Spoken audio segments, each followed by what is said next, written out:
Hello everyone, and welcome to today's Forex webinar. Thank you for your patience, and thank you also for taking the time out to come and spend it with David and myself as we look at what's been going on in the Forex market and the markets generally, because those of you who are our students, those of you who follow what we say either on social media or on my blog will know that all the markets are interconnected, as it were. So no market moves in isolation. There are always drivers from the other markets, and and it's the skill of being a trader. It's not just being able to read a chart, but also pulling together all those elements that confirm the price action. But before we start, can I just draw your attention to the disclaimer that I know you can see on your screen? As you know, trading can be a very risky business, so please don't think of using money that you cannot afford to lose. Right, what are we going to do?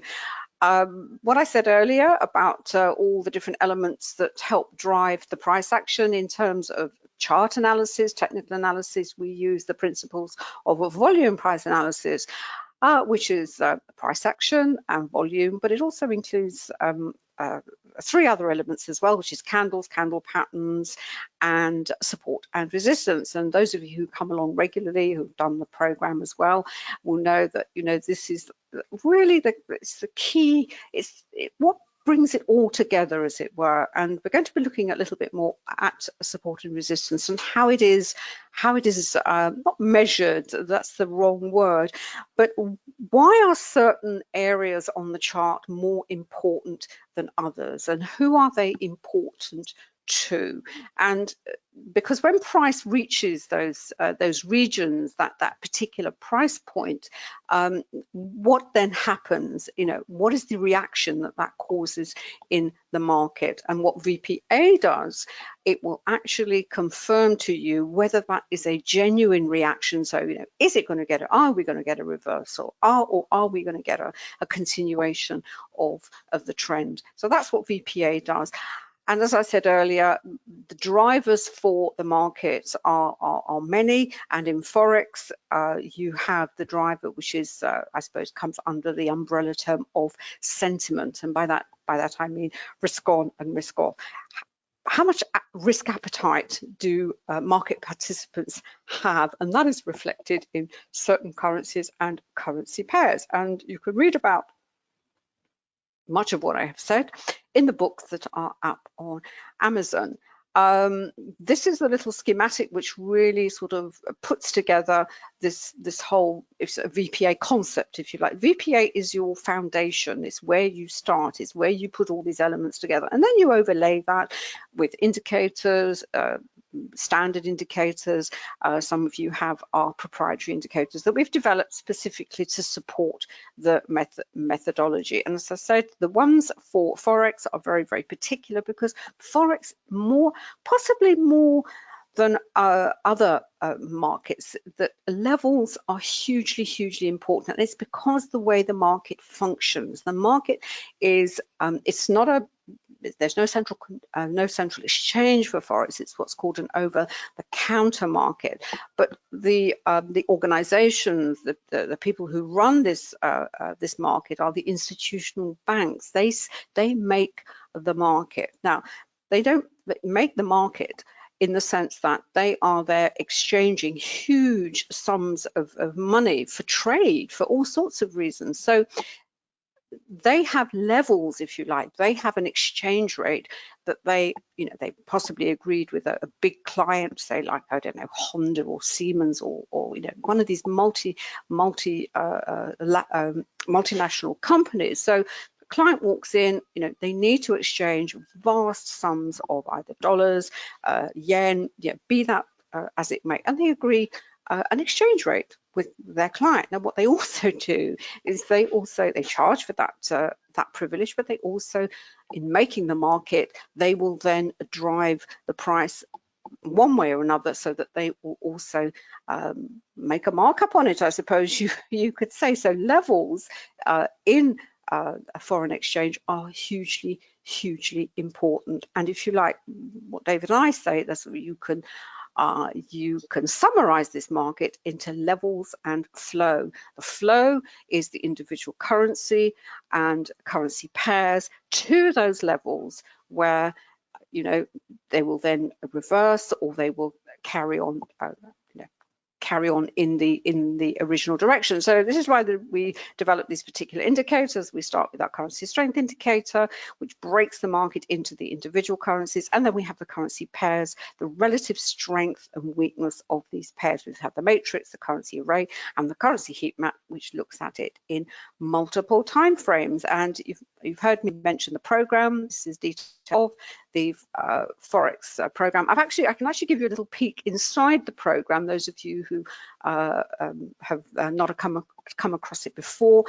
And as you can see here on the front page, we now offer traders the option to join our funded program at basically you trade our money. It's not your money, it's our money. But we'll talk about that as we go on through the webinar. And if you've got any questions on anything I'm saying or we say or you see on your screen, please just drop the question into the chat box and we will happily answer it for you. Okay, what are we looking at the moment? This is cable. We had the CPI this morning. Didn't really, what did we have? Yeah, we had a little bit of a reaction here, as we can see here. This is the 5-minute candle here, this reaction. We know we had a reaction because we have what we call a volatility triggered on the candle. This is this little purple arrow top and bottom. Volatility is triggered depending on the release in question.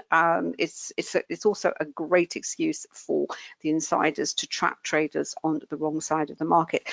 Releases come, you know, regular as clockwork. The key for you as a trader is to recognize which of those releases is likely to cause a reaction or which release the market is kind of ignoring at the moment. The most interesting sort of family of releases that are coming along now are anything to do with inflation. You know, we haven't had any inflation, but there's all sorts of things going on in the background to tell us that inflation is probably on the horizon and may come along sooner than perhaps the central banks think, as it were. So that's what happened this morning. But the reason I have this profile up for cable, and just to give you a little bit of background of how I've constructed this is on MT4, and there's a daily chart here which to give some context of how cable has been moving over the last few sessions. Has it been in congestion, which is we had here, as we can see around the volume point of control, but it actually has broken away and it is currently in a trend. Had a bit of a pullback yesterday. We've got a shooting star candle there and quite a lot of volume underneath it as well. And we've now got this little down candle that we have here. So, you know, it is still in an uptrend from the volume point of control. There's lots of talk now. It's at a key level, going back to level. It's at 39, what have you. Everyone's talking about 140, possibly 145 for cable. So the first thing you have to establish is, well, you know, what am I looking at? Am I looking at a currency pair that is in a congestion phase, as it was along here? Because that gives you all sorts of clues as to the type of price action that you're going to see in the faster time frames, and also possibly if you are going to take a trade when you do have a congestion. It's not a congestion with volatility, but it is a congestion in the sense that, you know, you've got up days, down days. Within those candles, there are going to be trading opportunities, but there's no real clear direction on the slower time frames. Whereas when it's in a trend, and this is quite a strong trend. If you look here down this little pullback that you had here on this candle, although you have a wick to the top of the candle, you don't have a lot of volume underneath there. So you really can't say that that is a reversal. So in a sense, when you are on the faster time frames, you're probably going to be looking at rejoining the dominant trend that you can see on this slower time frames. Now, most traders I know are on much faster time frames. So I have the hourly chart here, I have the 15, I have the 5, and I have a Renko chart. And the advantage of the Renko chart is, first of all, it gives us a very geometric picture of a price action. You don't have the you obviously don't have wicks to the bricks that are on a Renko chart, and by overlaying our Camarilla indicator that you can see here, these are the levels that we these give us 6 key levels on the chart, and the 2 most important levels are the S3, the third level, be it S3 or S4, and there's the R3 and the R4 above. Those are the 2 most important levels, in the sense that when price approaches these levels, generally speaking, it will pause, it may reverse, but it's a level, they're kind of like a magnetic level. You know, the price just seems to be drawn to those 3 levels on the Camarilla indicator. Going back to the CSI, which is really where we sort of start with this one, when we start to deconstruct what is happening in the Forex market. Let's just scroll back a little bit. This is where we are on the hourly. I have the hour, the 15, and the 5. The interesting thing about the hourly chart, I've just expanded a little bit, is what these individual lines tell us is where the flow of money is going into, you know, which currency is it going into. And if I just scroll your eye back here to yesterday, this was the start of Monday session. I do beg your pardon. Let's see if I can go back a little bit further. Let's have a look. Yeah. So Friday evening, we left all the currencies in what we call quite strongly overbought and oversold states. We can see here, if you were trading British pound last week, it had a fantastic run. It was, you know, stuck to the top of the hourly CSI, so it was very, very overbought. And by Friday evening and Monday, it was a fantastic example of a market or a currency can stay overbought and oversold an awful lot longer than probably you and I can stay solvent. It's quite a famous quote. I think John Maynard Keynes originally coined it in terms of stocks, as it were. But anyway, the thing is, with price action that you can see either on a CSI or in a chart, is when something reaches a key level, or it looks it's been in a trend, or it's been moving higher, or it's been moving lower. One of a popular tactic is obviously to look for that reversal, and we do. And the CSI helps us to identify which of those currencies are overbought or oversold. But you have to always be aware that things can stay overbought and oversold for an awful long time, and this is where, when I mentioned earlier, the drivers of this market, there are technical reasons for the drivers of this market, in the sense that, you know, currencies reach significant price points, support and resistance, and they will, you know, what I call, you have a technical reversal, but it's also driven by sentiment. And the currency that probably expresses that sentiment more than anything is the Japanese yen. You've got the Swiss franc and you've got the dollar as well, but the Japanese yen, and you can see here, you know, the points at which it looked like it was going to reverse high, and it did, and then it slumped back again.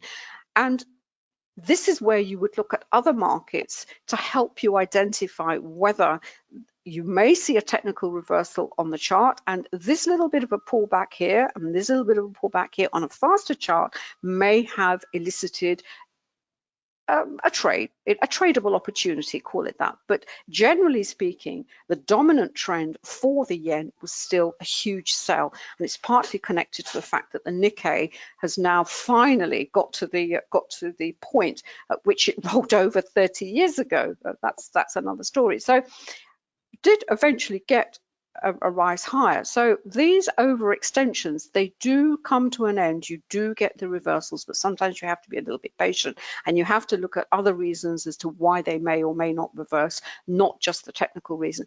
Then this is what you don't want to see on the hourly chart. You really don't want to see them all bunched together like this, because oh boy, that tells you that, you know, the range is very low, very narrow on the individual charts, it can be very, very frustrating. You really want to see some divergence, and fortunately we have seen that now. There's been a nice sell on where are we, on the British pound, you know, tried to rise, and now it's going lower. So the divergences are coming. Going back to my cable, let's have a look. That's on the hourly chart. Let's have a look. British pound, here we are. Where are we? Well, we can see on the daily chart we are having a bit of a pullback. Where are we in terms of input in key levels? Well, we've gone through the R3 here on the hour. We look like we're getting some divergence on down on the CSI down here. The dollar is being bought. It's interesting on the 5-minute chart. What did we have? I talked about support and resistance. I've been talking about price-based support and resistance as measured by the, as I said, the Camarilla. And also, if you look here, these lines that we have, this is a support and resistance indicator, again based on price. But this is the histogram that you see at the back here is based on what we call our volume point of control. So we have a volume-based support and resistance. The fulcrum of this market is what we call the VPOC. This is this yellow line, and it's where the market is in balance. If we look at the daily chart, the market was in balance for a given time, in the sense that there was transacted. This is transacted volume. There was no clear direction, and one of the key laws of where you have a congestion phase, which develops over a period of time, and it's based on Wyckoff's second law, is the longer a market is in this congestion phase, when you do get the break, then the break is likely to go that much further. All right, so go back to the 5-minute chart here. Now, what also happened, the volume point of control, the outermost regions, the point at which this indicator is, these lines here, is the, if you like, volume resistance and volume support, also act as support and resistance in their own right. And what's interesting here is we had this volatility, obviously, with the where are we, with the CPI. It did break higher. We had this candle up here, which was like a massive shooting star candle, which actually hit what I call the volume resistance on the VPOC. They had a reasonable amount of volume underneath it, but there was, although we had a down candle there, given the extent of that candle, there really wasn't much follow through on the volume. You would have expected it to be a little bit little more than that. We had a sort of snapback, if you like. Volume was kind of falling away on that, but it kind of retested. This is what happens with ISNR. You always get retests of this region, and then we had really, which is the beginning of this move, and you could say, you know, if you overlay that candle on there, it's really another shooting star. It's a bearish engulfing candle, and down we go. So it wasn't price-based support and resistance that triggered this move. It was the volume-based support and resistance based on the volume point of control. So there we are. What did I say about the S3? Price always, you know, has a little pause there, has a little think, went into a congestion, attempt to rise again. It actually hit the S2 and down it was. Now what's happened now, it has now hit this lower region here and has attempted to rise, but is really moving sideways. So I think with this one, we really do have to be a little bit patient. The what's happening on the Renko, everything is smoothed out. As you can see here, the way the Renko works is you don't get what I call perhaps the noise of the candles. And where is this heading to? Well, as I said, the S4 is the one where it is looking, you know, that is the target, if you like, for this particular move.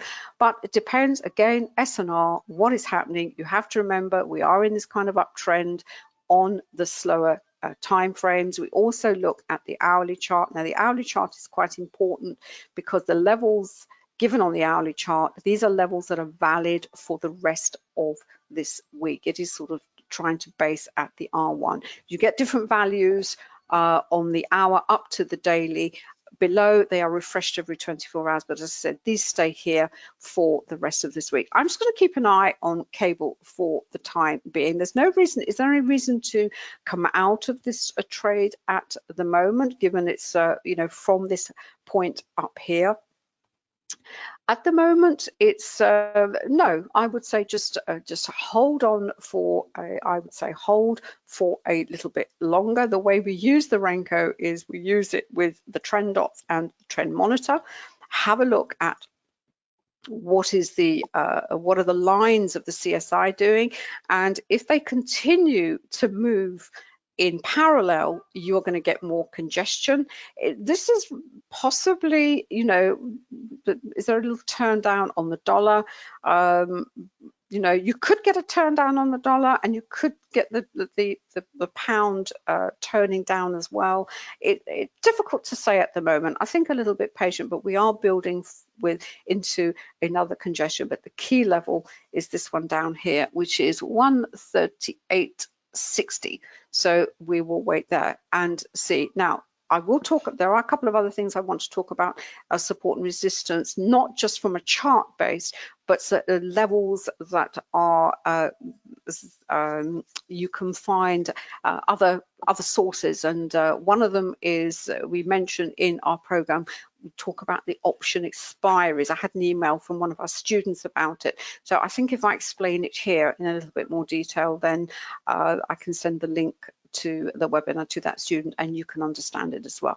So I'm just going to wait for this to see what happens, and in the meantime I will pass you to Dave.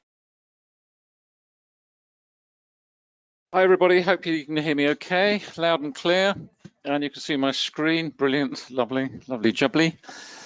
Right, let's just move that out of the way. Let's move my microphone down a bit, there we go. I thought I'd start with the Aussie Swiss. I've got two or three, well, I've got three platforms running. I've got TradingView, I've got NinjaTrader, which is this one, and behind it, I've also got the futures here on Tradestation. And this is Tradestation with Interactive Brokers as today's feed. But if we start with the Aussie Swiss, the reason I just wanted to show you this very quickly is really just to show you the power of volume and the indicators when working together.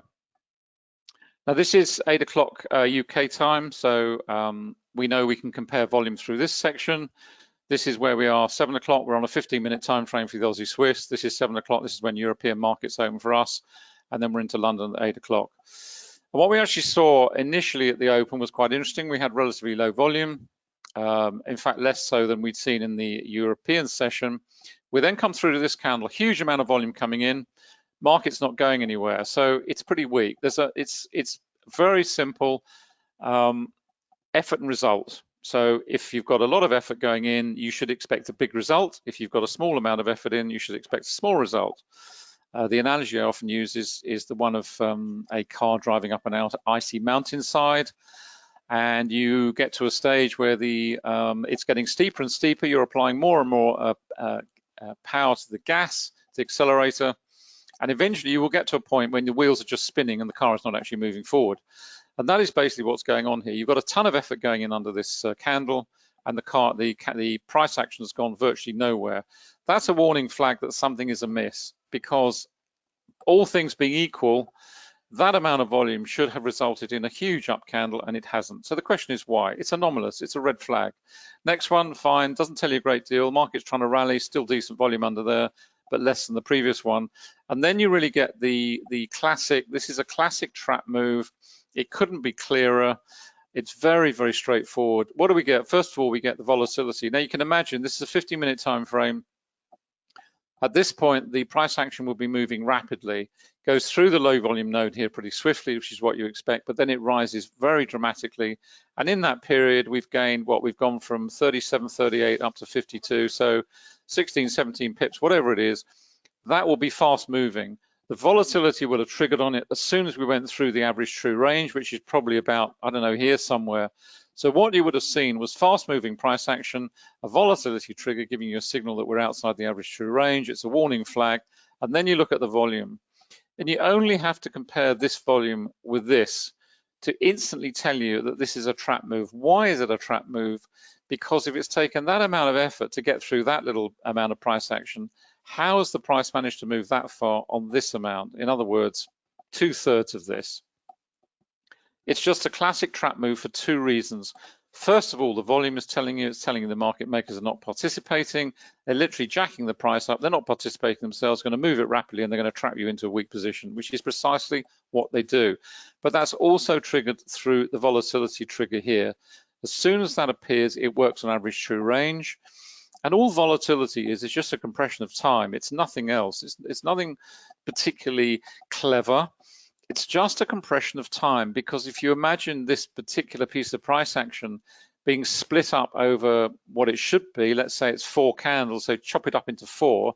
So in an hour, it would have gone the same distance. And that's all volatility is. It is just the compression of time, forcing it. It's like there are lots of different analogies, but it's like a hose pipe where you reduce the flow and you force the water through.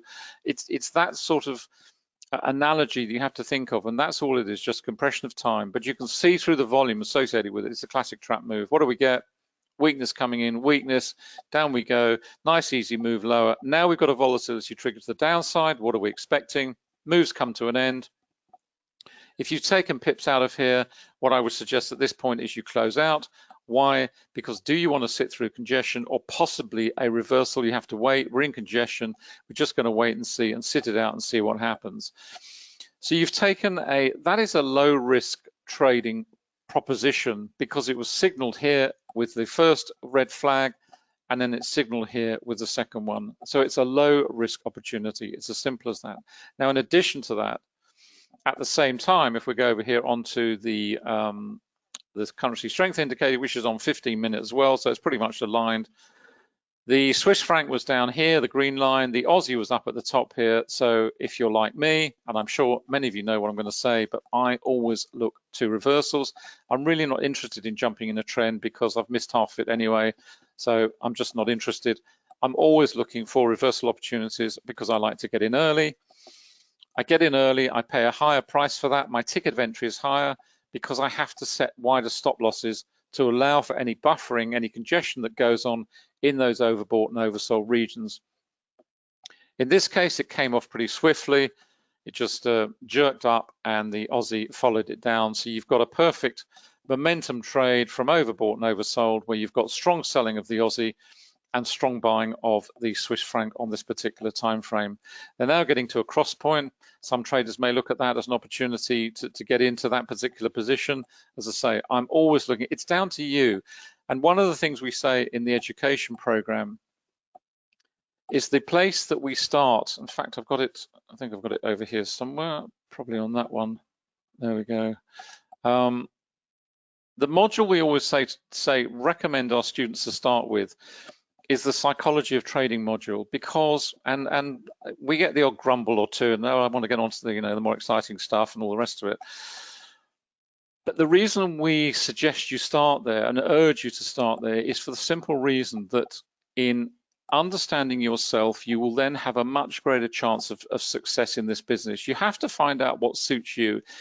If you're not suited to trading faster time frames, to scalping many times a day, hundreds of times a day perhaps, then don't do it. Find out what suits you. If you're suited to longer term trading, go to that particular area, because you're playing, effectively what you're doing is you're playing to your strengths. It's as simple as that. You manage your weaknesses and you play to your strengths. If you're not comfortable sitting in trades down here with much wider stop losses, in other words, you're putting more risk on the table for a greater return, then don't do it. Wait until the currencies have started to move. It's up to you where you decide to get in. You might wait till all the way down here to a cross, but on this occasion it looks as though this is going to start reversing. Certainly weak now. Why is it weak? Well, now we've got selling of the Swiss franc and we've got selling of the Aussie dollar. So the two currencies are moving together in tandem. And if we go over onto the multiple CSIs, if I can find it very quickly, where are we? There we go. Okay, let's just pull that up. Let's get that out of the way. There we go. Let's pull that one over. Tidy them up. That is what we're seeing. This is on 1, 5, 10, and 15 minute. And it's pretty much, you know, we've had this move. We've seen the Aussie up the top here, the Swiss franc down the bottom. We have the same situation with the euro. You know, maybe the euro was one you might look at, but then what are you going to match it up to? Because at that point, really the only currency that was falling strongly was the pound. These are not really up at the extremes yet. So if you're waiting for that, you know, it's a question of waiting and being patient. But the point is that whatever you look at from a CSI perspective, you're always looking at it to pick out those ones in strong opposition to one another. In that case, it was the Swiss franc and the Aussie, which were at extremes. You know, all the others were kind of in the middle here. Yes, we had some strong buying in the Swiss franc. We had some strong selling in the dollar. We've got some buying in the dollar coming back in again. It's just a question of teasing out what it is you're looking for. And I'm constantly looking, certainly from a personal perspective, what I'm looking for is groupings, trading baskets where you've got all the commodity currencies aligned perhaps at one end, and you've got the risk currencies aligned at the other. You've got the dollar, the yen, and the Swiss franc, and they're all moving in similar directions. And then, of course, what you're looking at is really the global perspective of risk. And if we go over to the futures, just drop in and see what is going on in terms of the US markets currently running on Globex. Cash markets aren't open, of course. This is the YM, the NQ, and the ES on daily timeframes. And what we're seeing at the moment, certainly from a much slower term perspective, we've got this arching of price action, which is telling us that this is a market that is running into weakness. We've got exactly the same here, and we've got exactly the same here, because if this was a strong market not moving into congestion, then we would see this marching higher, and it's not. It's curving over into this flattening phase of price action. In terms of intraday and intraday trading, that's what we're seeing. This is 8 o'clock London time. Some traders are surprised to see that they get a surge in volume in exactly the same way as we do on any other chart. The fact that it's a US market running electronically makes no difference. We get a big uptick in volume, but the market is very weak, it's very congested. We're trading around the volume point of control. We've got lots of resistance over here. You know, it's all going sideways at the moment, and it's all reflected on the daily chart. That was yesterday, tried to rally, fell back.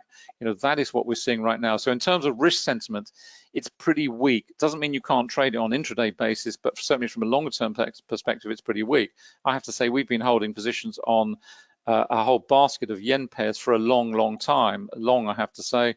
There've been ups and downs, but still the market remains bullish. Yes, we've had these reversals and so on and so forth, but the market is still bullish. And given the new US presidency and all the new legislation that's like to come through, you know, we're still holding that those groups of positions. They've been on for months. Yeah, I'm just going to pass back to Anna and switch off. Hold on. Hopefully you can see my screen. Right, I just wanted to, what I've done, I've expanded the two charts from the cable profile, because there's a really nice example of support, how support and resistance works in multiple timeframes, and how key levels on a slower time frame will impact, you know, what is happening on a faster one. And I've got the hourly chart here, and I've expanded it, and I've got the 15-minute chart, and it's this level here, which I said was the S3. We have this, it's a bit, admittedly, a little bit choppy, as we can see here on the 15-minute chart. But if we look at these two candles, you had this up candle, and you had this this big down candle, and it just seems to, you know, it just seems to reverse out of nothing. You can't, I can't, you know, you say, well, I can't see a price-based support and resistance. There's this sort of weak, if you like, resistance line. The way this indicator works is, as if you've got a hatched line, then it is resistance, but it is weaker than if it were a solid line. And I don't think I've actually got a solid line on here. Oh, here we are. So this would be a solid line, so this would be stronger. So it's kind of, you think, well, it's kind of reversed out of the blue. But actually, if you move over to the hourly chart, and as I said to you, as I explained earlier, with the Camarilla, the values that are given, these levels that are given on the hourly up to the daily, are valid for the whole week. You can see exactly why it was likely to at least pause, if not reverse, simply because it hit the R3. So, you know, when it hits this key level at the R3, down it when. So let's just push that back to what it was before, because as we were looking at a little congestion period at a volume support, and it looks like it's going to break through, or at least retest it. I'm not saying it's going to break through. We'll see how much that's going to hold. Just bear with me while I sort my charts out.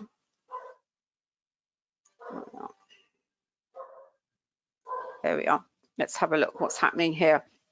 The Renko is still, as I said earlier, there was no reason to suppose that that wasn't, it's not ready to reverse, because it needs to go and retest. As I said, this is a volume support that we can see here. This is the bottom end of the histogram that is displayed, that is put together from the volume point of control itself. Here we've got this, so we've got this congestion phase. It's going to go back and test this level, and will it reverse from there?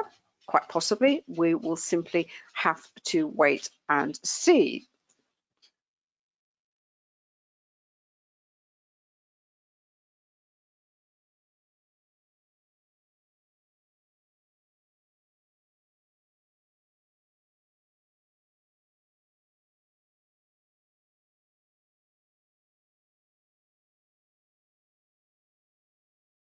Let's just see what happens there, whether in fact this will be an opportunity. This is actually at a key, what is it, 38.60. The other thing to bear in mind about the all charts, but particularly with Forex, is anything when price approaches a 0 or a 5, they are even more important, simply because that's where the institutions tend to place their orders. If you look at the order flow board, if you look at level 2 data, you will find standing orders pretty much all around the 5s and the 0s. And it's really important where you place your stop loss. So please don't ever place a stop loss that ends in a 0 or a 5, because 0s and 5s are absolutely crucial. So big reversals, big moves tend to happen around the 0s and 5s. Our indicators, certainly on these support resistance, they will give you fractional values, but as I said, 0s and 5s are hugely important. Now, this congestion phase, or this that's been happening here, could it be an accumulation following the fall lower? Yeah, it depends. There could be. We don't have level 2 data here. We do on the Tradestation, so we would be able to see if there are resting or standing orders there waiting to be triggered. As I said, it's around 0. It just depends, or if there's insufficient, then the price will go lower. So we have we know why it reversed in the first place from the R3. Now we have the volume support, which has come in, as I said, around a 0. And the Renko helps to hold you in, so that if it goes through the target, or certainly the key level that this is that will be aiming for, will be the S4, which is at 38.53. 3 pips, not quite at 38.50, but again another 0, so another key level. So let's just wait to see. Right, levels. This is what I want to write. One of the ways to other key levels, support and resistance levels are out there, and they're important to other traders. So we're all looking at them. How you differentiate the important ones from the less important ones depends on what methodology you use, what indicators you use, how you draw lines on your chart. Do you use horizontal lines? Do you use diagonal lines? It's very much a personal thing. As I said, we use price-based support and resistance and volume-based support and resistance. But there are other clues out there in the market to what are important to the big institutions, and these are what are called the option expiries. Now, the one of the few places that are free, and I think it's the only place that it's free where you're going to get it, is from Forex Live. They used to do something called the order boards, but they don't anymore, but we'll set that aside. And these are, I'll explain very quickly, the options. These are options that are, these are contracts that are made between institutions. It's nothing to do with retail trading, but with the retail traders. But what they are either the digital options, so they're either touch, no touch, double touch. We don't really know, you know, the contracts made by the interbank participants. All we know is at these levels that you will find on forexlive.com, they come out every day. For euro dollar 1.2, there are 540 million worth of contracts out there that have been agreed. What tends to happen is when it comes for these options to expire, right, and they're not like normal options, you know, you can they at the New York cut, they all expire at the same time, and that's it. They either expire worthless or somebody has made a bucket load of money. If the price is somewhere around very close to one of these key levels, 2000, 120, 75, whatever it is, you will sometimes find heightened volatility. So it's just another line that you can possibly put on your chart. So that if you're thinking of taking a trade or you're in a trade and there's an option, you know, and the option expiries are coming up, they always come up at the same time at 10 a.m. at the New York cut, you may have some more extra volatility as whoever the parties that are involved may spend money to either drive the price to that price or defend that level, as it were. We don't need to know the ins and outs of it. All you need to know is whether the price is trading around that area. But the other thing to bear in mind is the value of the options. These are very, very small. Sounds 540 million sounds, it is a lot of money. But in terms of option expires, it's peanuts, it's chump change, right?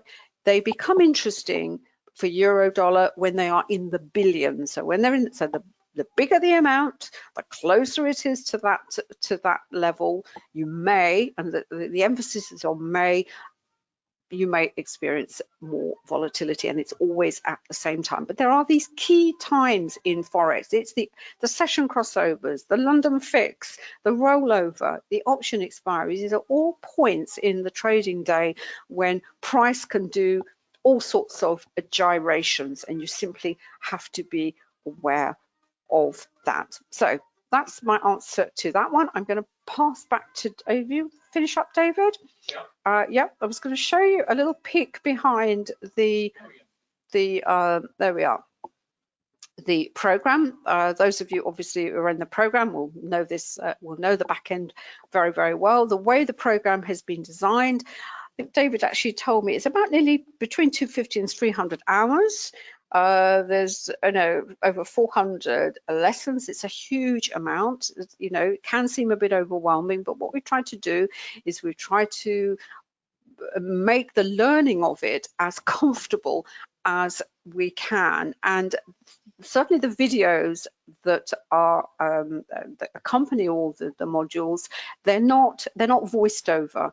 They are in fact all animated, so you won't be able, and they're actually accompanied by some very, very soft sort of slightly new agey music, because what we want to do with any kind of learning, you want to be in a relaxed alpha state. So what you do is you sit back, you watch the video, you let it wash over you, and it actually does work. So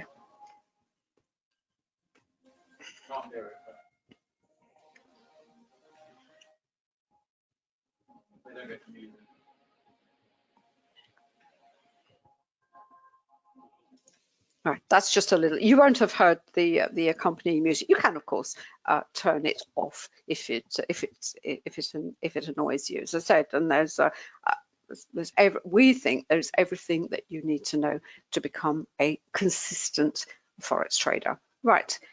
Just pass back to David. He's going to give you a little bit of information on the funded program, and if there's any questions that need answering. I'm going to say goodbye.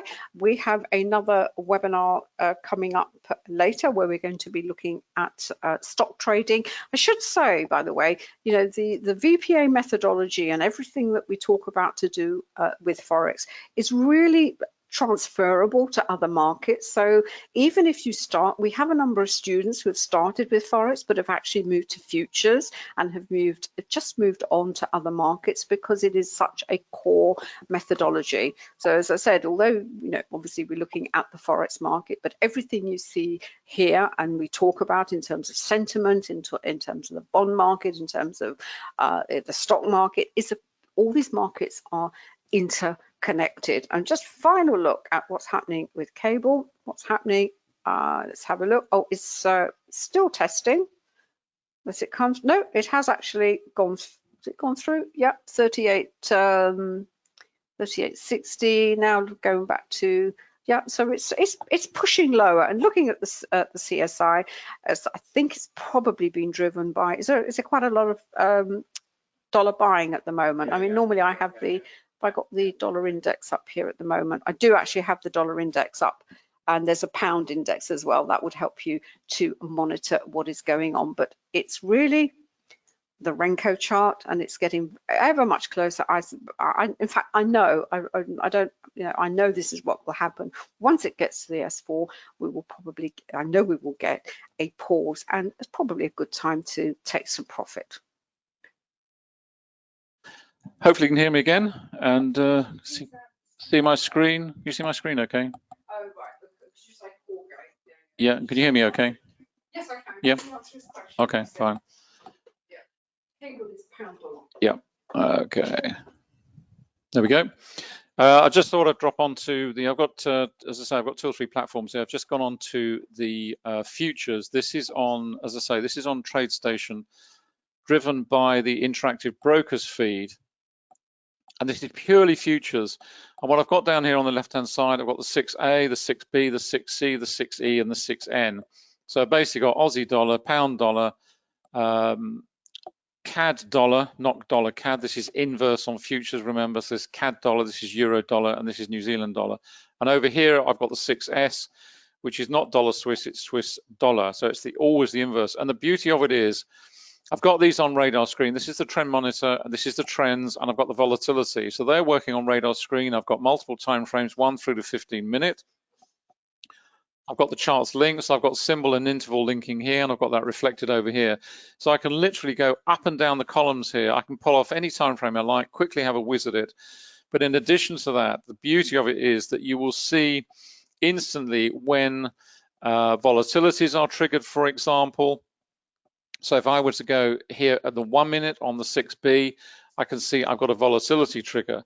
Now that tells me, you know, be aware, you've got volatility on one. Have you got that reflected on the others yet? No, not at the moment. So we've got a volatility trigger there. So maybe there's a, you know, there's going to be a short-term pause, certainly in terms of the faster time frame. But if that starts to appear on the slower time frame, then, you know, you have been warned, but at least you've got a red flag warning coming up here. In addition to that, as I say, we've got the trend monitor here. So what this is telling you is loud and clear that on the Aussie dollar, across the time horizons, it's all bearish at the moment. In other words, it's strong dollar buying. Same on cable. It's mixed on dollar CAD. The trend monitor on dollar CAD is very choppy. You know, it's not a smooth trend. So what's going on in terms of dollar CAD is very different to what is going on in terms of the other 2 majors. And part of that always obviously will be reflected on the CSI. When you see, as I said, mentioned earlier on, you see currency pairs moving in the same direction, that is when you're going to see congestion on that particular time horizon. 6E, what we're seeing on 6E is maybe a possible weakening of that dollar buying because the trend monitor here is coming out of that strong red and has gone into some transitional colors here, but is still maintaining a longer term bearish trend on the slower time frames. Down onto New Zealand dollar, we're seeing the reverse of that. We're starting to see a little bit of a pause on the slower term time frames. What it gives you is a very, very strong picture in terms of, just pop this one up full size. This is on, what are we on, 10 minute here on cable, 6B. Just gives you a very strong perception on, you know, where we are. This is the trend monitor, bright red. We went through the volume point of control. We had a bit of a pause point here. Again, you know, the nice thing with Tradestation, as with NinjaTrader, you will see the timestamp will be related to your local time. So this is 8 o'clock London open, and here we are, we're now trading at 11:37 odd. Trend monitor's bright red, nice. Into congestion at the volume point of control. Notice how quickly we went through this low volume node on the volume point of control itself. Through that histogram is what you expect to see. So if the price action is coming down here, you don't expect it to pause here because you've got a low volume region. It's not going to act as support or resistance if you're going the other way. Then we're down into a high volume here, into congestion phase. Now we're dropping out the other side, starting to move lower. Good volume under that. Good volume on the breakaway from the volume point of control as well.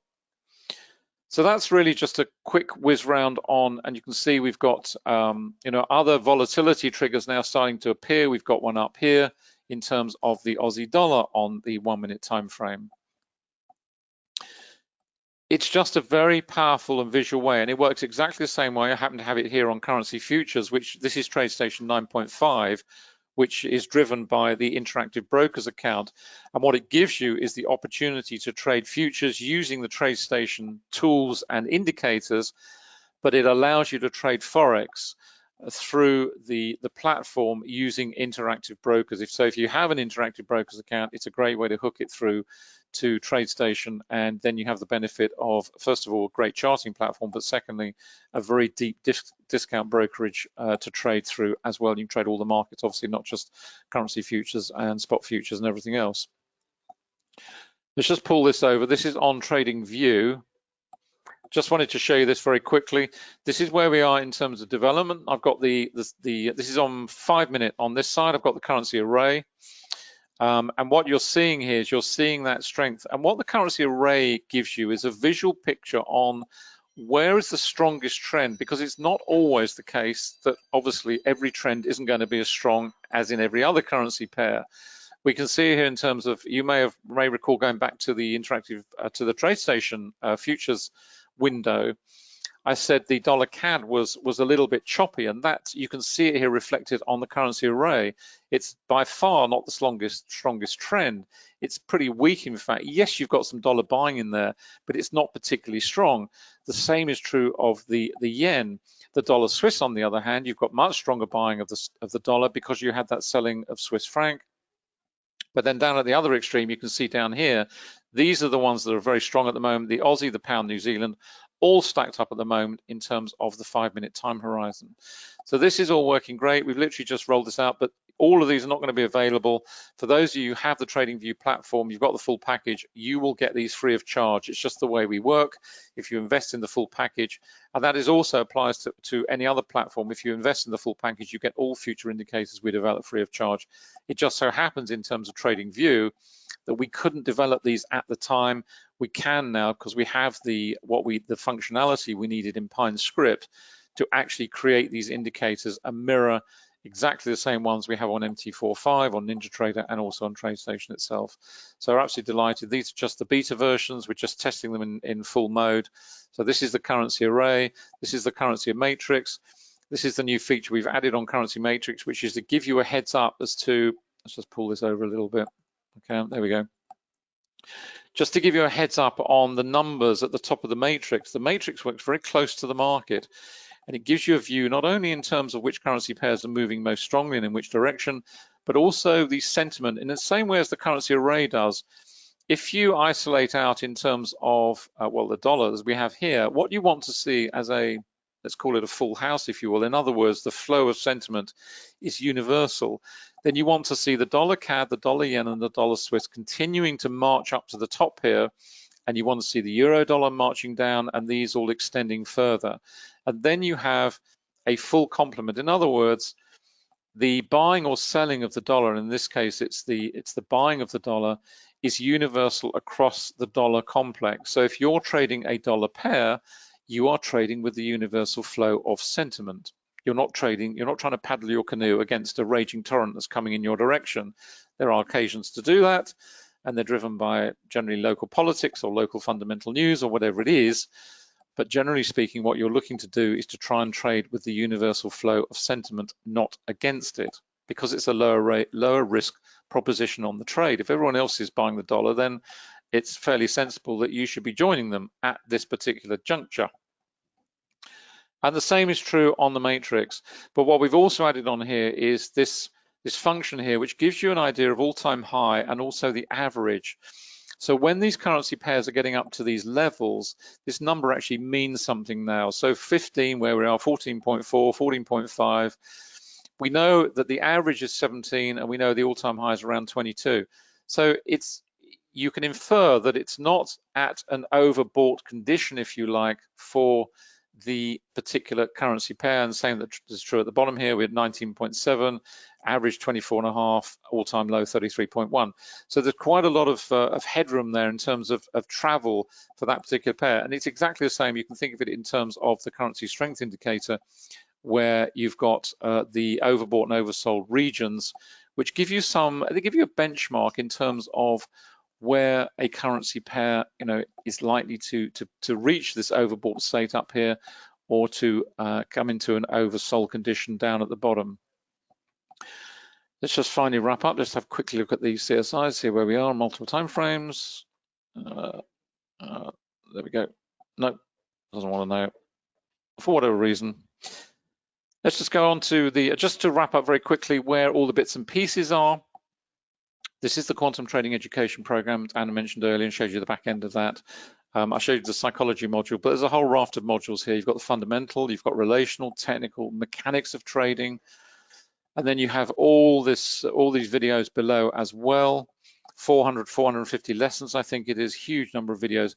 And also in addition to that, you have 13 PDF downloads. And of course, finally, there's also the VPA Traders Room, which is hosted by Anna and myself. We're there all day, and that is purely for students to chat, to put up analysis, to put up things they've done, and we are always there to help and assist.